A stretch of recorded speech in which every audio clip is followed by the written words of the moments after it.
Emmanuel Macron ci logique am la nekk c'est-à-dire moom mais logique boobu man jàpp naa da ciy lajj pourquoi. gis nga léegi opinion publique africaine dañu c'est des opinions très fortes yoo xam ne pour nga mën a ñëw manipuler leen. ba delloo la waat leen ginnaaw dootu mu nekk c'est-à-dire même bu rencontré woon ay dirigeants ñoom yaakaar ne ñoom ñooy la tête pensante. bu demee yaakaar ne sentiment anti français boobu muy njort ci réew yëpp France nekk fa ci ay jafe-jafe. man jàpp naa ne bu yaakaaree ne loolu mën na ko régler dafa xamul fan la yëf yi toll. pour yow amatul dellu ginnaaw. non c'est fini c'est-à-dire gis nga actuellement Afrique gis nga li nga xam ne moo mus a am ci réew yi. dafa jeex takk gis nga ay coow ay troisième mandat yooyu jeex na c'est-à-dire. interpellé lañ ko ci tey. non romb nañ ko non c'est fini c'est-à-dire que fii président bu fi bëgg jàmm. bu mu fi waxati ay troisième mandat bu mu fi waxati ay jël sunu alal ak sunu ressource naturelle di ko jébbal ay tubaab maanaam fi mu toll nii l'opinion publique africaine dafa toll foo xam ni. jeunesse bi ñoo nekk une jeunesse engagée bëgg di aspirer à des changements. très bien alors Gaston Mbengue plusieurs fois du lu bees ci nguur yi fi nekk nii. mais plusieurs fois dañuy gis ñuy évoquer les relations entre France ak Afrique am na ay génération yu ko dénoncé avant génération yi fi nekk tey président France jël responsabilité rencontrer ay africains pour waxtaan ak ñoom sur ces relations là est-ce que finalement waxuñu ne mënuñu wax ne c'est une bonne opportunité pour faire entendre la voix de l'Afrique.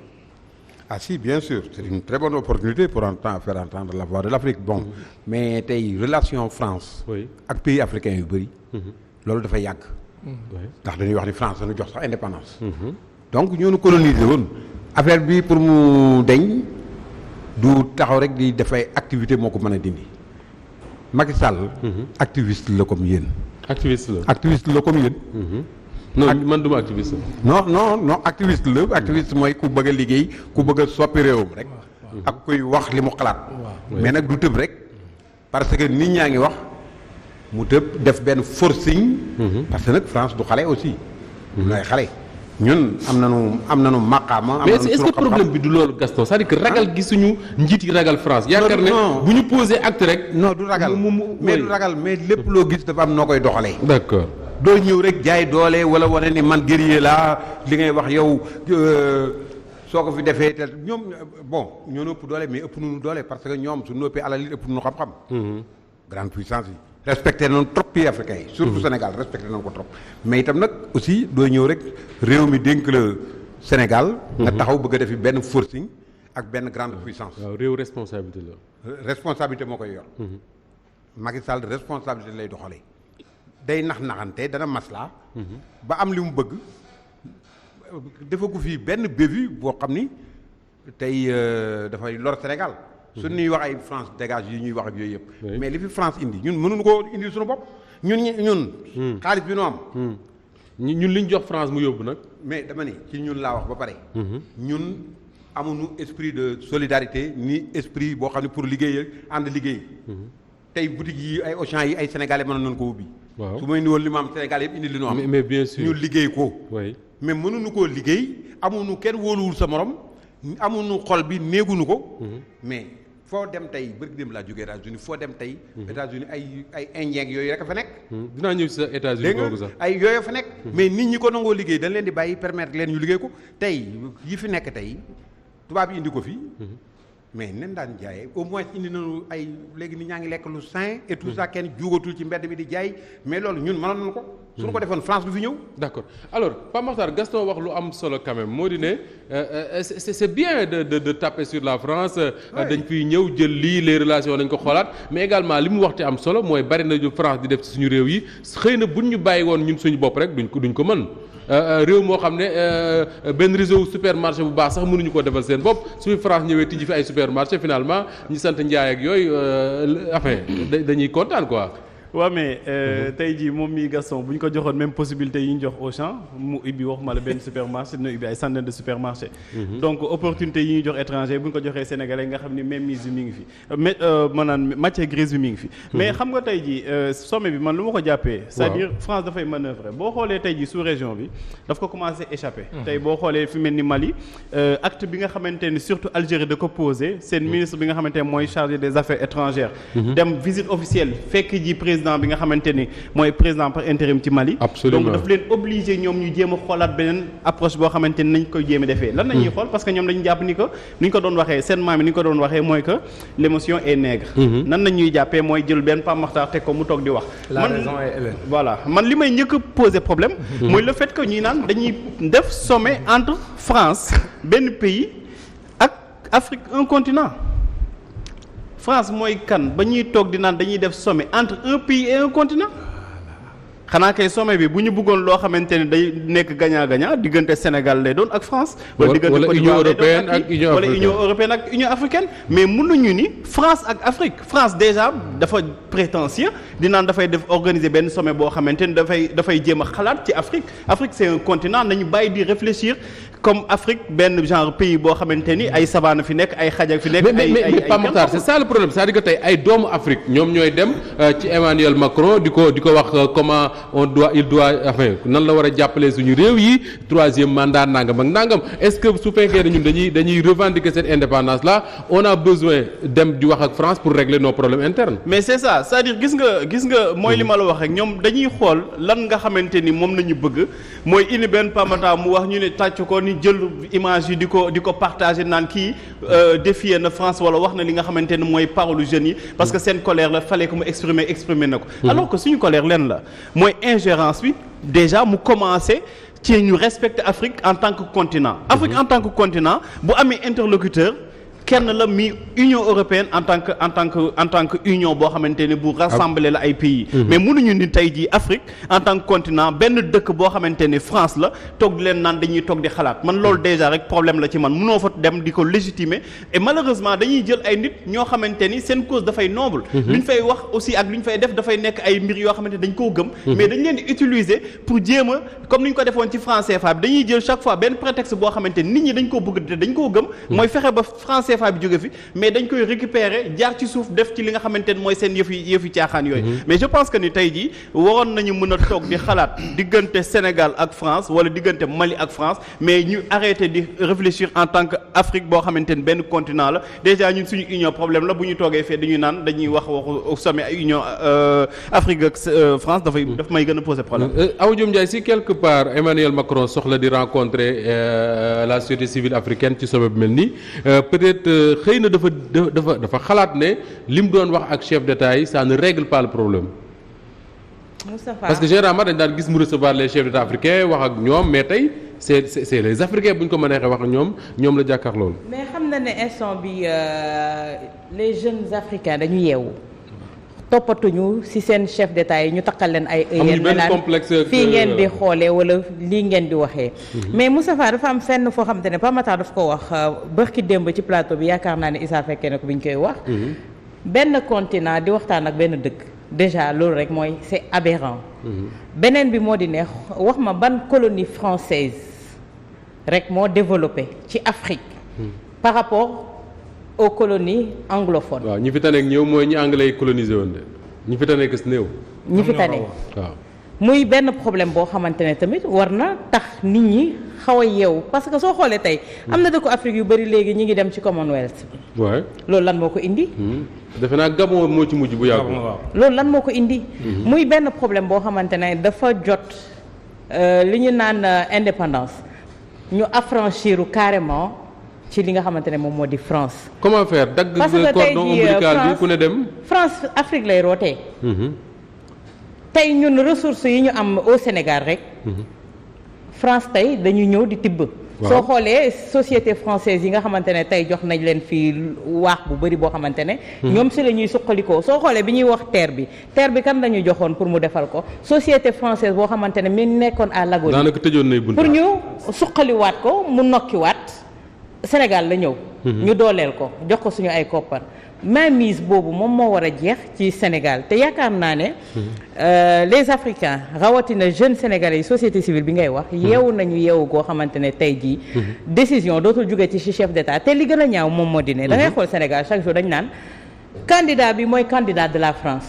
waaw ba fi mu ne nii même pour l'après Macky Sall da ngay dégg ñu la diw mooy le candidat de la France. le candidat de la France. Ouais. mais loolu pour lan jusqu'à quand ndax France moo war a am na sax ñu commencé continuer campagne di ñu diriger de loin. Gaston bëggul ko tudd ñi nga xamante ne ñoom ñoo nekk fii nekk suñu ay candidat nekk ñoo xamante ne ñoom ñooy seen ay benn wi ñoom ñoo def acte d'allégeance ci tubaab yooyu te ëpp ñu leen xam-xam ëpp ñu leen xel xam nga lan moo fi nekk nangu fulaal sa bopp dëggal sa bopp gëm ne yow ñoom mënuñu laa may soo leen mayulee ñoom duñ la may.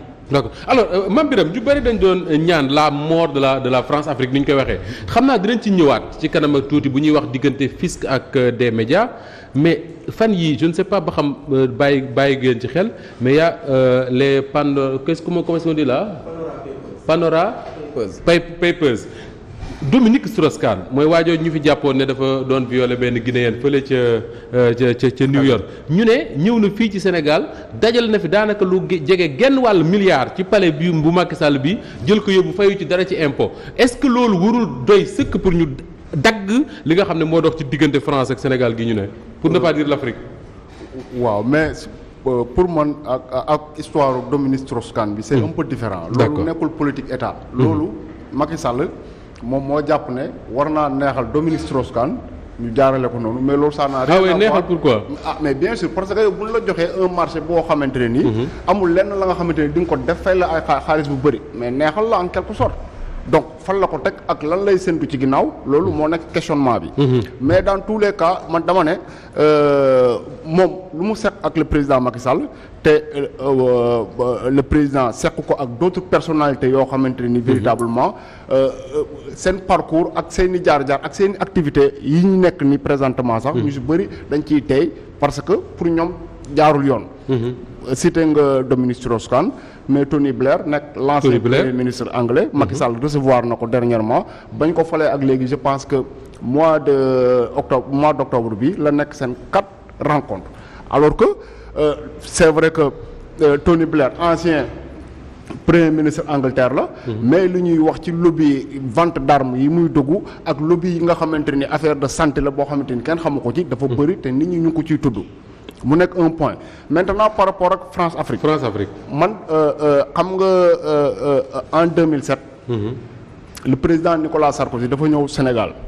ñu ubbil ko buntu université. bu Dakar mu def foofu benn conférence boo xamante ni wax fa wax ju rëy. xas ñu ñun ñëpp kay. waaw xas ñu ñun ñëpp. donc quelque part soo déggaatee te ren ñu ne. Emmanuel Macron rencontré na les jeunes africains li nga mën a jàpp rek mooy que quelque part communication lay def. lan la si jublu parce que Nicolas Sarkozy yi lu mu jublu woon si loolu. xëy na jàpp nañ ne xas la parce que wax jooju rëy joo xamante ne nii kenn du ko dégg bàyyi ko noonu je pense que sax am na ay intellectuels africains ñu bindoon benn livre pour tontu ko. parce que wax ji mu rëy wax dafa rëyoon. donc bu Macron defaatee la même chose on se dit tout simplement que ne opération de charme la opération de communication la léegi nag suñu diggante ak France le problème je pense que nekkul France ñun. amuñu lenn li nga xamante nii war nañ ko mën a reprocher ñun ñi nga xamante ni ñoom la ñu mën a. ñoom la ñu am loo xamante ni war nañ leen koo wax mooy ñi nga xamante ni ñoom ñoo ñuy diriger. parce que France ñoom li ñuy seet mooy le bien-être de leur population. gis nga en 2020 dama déglu temps yi la passé benn émission ñuy wax comment ça s'appelle les œuvres sociales bi yi nga xamante ni la France daf koy def pour ses citoyens. ñu ne en 2020 chaque citoyen français 3900 et quelques euros. français l'État français def na ko ci yow en matière de prise en charge sanitaire. Oui. prise en charge sanitaire. Oui. ñu ne français bu nekk def na ci yow 3900 et quelques euros. donc pour dire que ni ñoom richesse bi nga xamante ni am nañ ko social boobu nga xamante ni ñu ngi koy defal seen citoyens yi. amuñu feneen fu ñu ko war a mën a jëlee furul Afrique parce que. damay wax ne boo comparer Belgique ak France. amul aucune différence du point de vue géographique lenn loo xamante ni France ëppalee na ko Belgique wala Luxembourg en termes de matière. parce que ça me rappelle le ministre italien boobu fi waxoon yàggul ba français yi mer ne France su fekkee ne dafa jiitu Italie c'est simplement parce que day piller Afrique. mais tout à fait. xam nga. te Italie pillewul Afrique. déjà ñoom bi ñuy ñëw Afrique. dañu ñëw coloniser les États en fonction de leurs besoins. maa ngi rappeler la dernière fois que ne Sénégal dañu ñëw assigné ko arachide. ñëw Burkina ñu assigné leen coton. ñëw Côte d'Ivoire ñu assigné leen cacao. ñëw Niger ñu assigné leen uranium. dem Gabon le bois. Algérie le pétrole donc ñoom par rapport à leurs besoins noonu la ñu coloniser les états là donc ñu loolu permettre leen ñu àgg ci benn niveau boo xamante nii ñu naan ay 3e puissance 4e puissance mondiale donc suñu demee ba nga xamante ni bàyyi nañ Afrique bi nga xamante ni fi la ñuy tibbee véritablement position donc bu ñu bàyyi Afrique dootu ñu nekk puissance mais bien sûr léegi nag ñun ñi nga xamante ne nii ñun ñoo amul dara suñu gafaka dara nekku ci te ñu ñuy jëriñoo pour di développer wu ñun ñoo war a am fulla ak fayda gu toll ni taxaw ne France mii kat di ñu teg di ñu noot pour di jël li baax si ñun du ko yóbbu il est temps que mais est-ce que am na chef d'État yu mën a def loolu non ça dépend parce que les populations africaines gisuma lu ñu mën a def ñoom y a que les chefs d'État qui peuvent prendre ces décisions là xam nga souvent nit ñi dañuy def comparaison ñu ne en 1960 bi Sénégal di jël indépendance am boobu comparé ko ak Corée nga comparé ko ak certains pays nga tey ji ni 60 ans après ñooñu pratiquement mën nañu 10 fois seen économie ëpp na ko bu Sénégal par exemple mën nga ko multiplier 10 fois te doo leen parce que ñooñu dañoo liggéey très bien te non seulement liggéey nañu mais également dañu moom seen bopp jàpp ne seen réew kat puisque ñoom ñoo fa dëkk ñoom ñoo mën a xam yan pexe la ñuy def pour mu développer d'accord mënul alors une dernière question ci thème boobu bala may ñëw parce que lu ma ay préoccupations yu ma bëgg a laaj Gaston mi te balay booba daam fi maam Biram daanale fa la ñuy tëjee la page bi ñu bëggoon considérer ak sommet France Afrique parce que tey bokkul woon sax ci thème yi ñu nar a waxtaanee xam naa dinañ ci ñëwaat ci yeneen semaine mais daam le problème maam Biram wax na ko sànq yan chef d'État pour nous libérer je mets libérer entre guillemets pour nous libérer de la France su fekkee ne ba léegi dañu jàpp ne France daf ñoo tënk te tant que bàyyiwuñu duñu développer moom day wéy di nekk une puissance ban modèle chef d'État moo ko fiy jëlee tey. non Moustapha xam nga man li ma gëm mooy sunu président yii fi nekk sànq am na loo wax c'est très important c'est-à-dire que même ci compétition électorale bi. c'est une compétition au sein d'un même groupe. c'est-à-dire boo xoolee ñoom ñiy xëccoo nguur gi.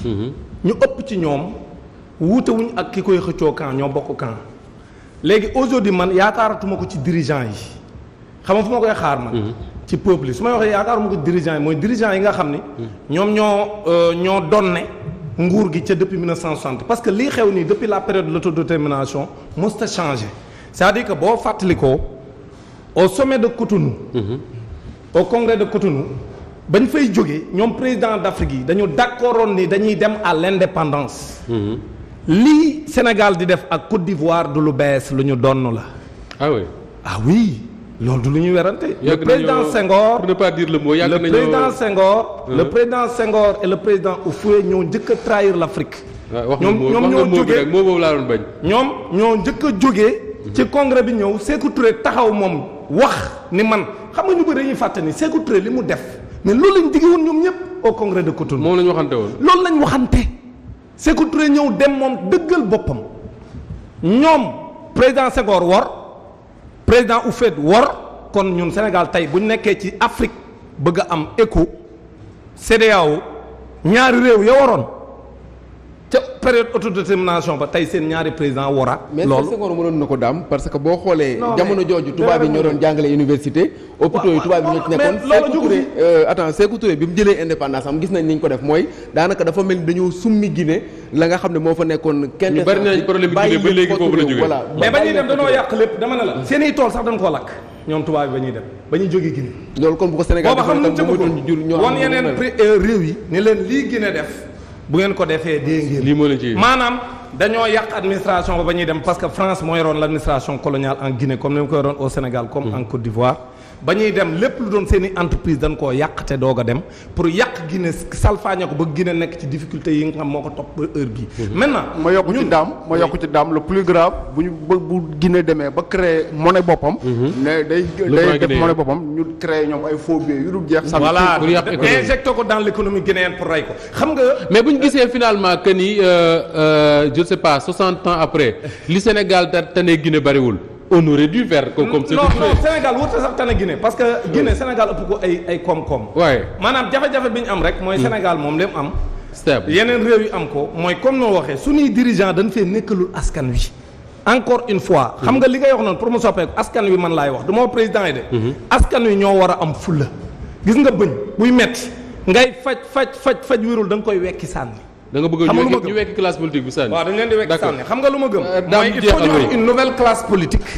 boo xam ne dommewuñ ci ñooñu nga xam ne ci intérêt France lañ fi nekk. Macky Sall ni nii leen ne après les indépendances. non ca la doon ne dama lay wax du ne après les indépendances loolu ñu koy wax ñuy ruube la.